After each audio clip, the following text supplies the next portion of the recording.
Taxi fermi a Rovigo il 23 gennaio dalle 8 alle 22. I 19 tassisti del capoluogo per tutta la giornata si sono ritrovati in assemblea in piazza Vittorio Emanuele II per aderire allo sciopero nazionale indetto dalle associazioni di categoria tra cui CNA, di cui la cooperativa taxi di Rovigo fa parte. Il timore tra gli addetti ai lavori è che il testo di legge in tema di liberalizzazioni che il governo sta valutando sia penalizzante per l'intera categoria. Invece che favorire la liberalizzazione delle licenze, agevolerebbe situazioni di monopolio.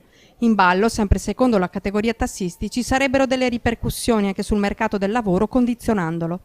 L'impressione è che il governo ci voglia un po' prendere in giro perché non abbiamo ancora il testo definitivo delle nuove disposizioni di legge, però da notizie che filtrano sembra che vogliano tornare alla originaria dicitura, ovvero concedere a dei gruppi monopolistici la titolarità di più licenze.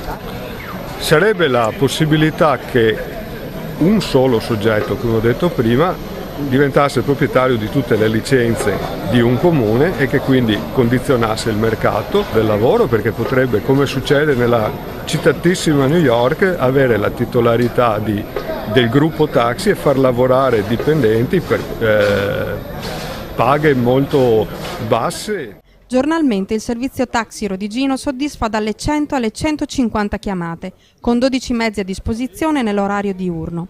Per la durata dello sciopero in città sono stati garantiti i servizi di trasporto disabili e le corse per l'ospedale.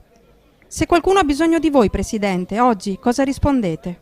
Gli spieghiamo le nostre ragioni, diciamo che oggi siamo in sciopero e richiami domani e siamo sempre disponibili.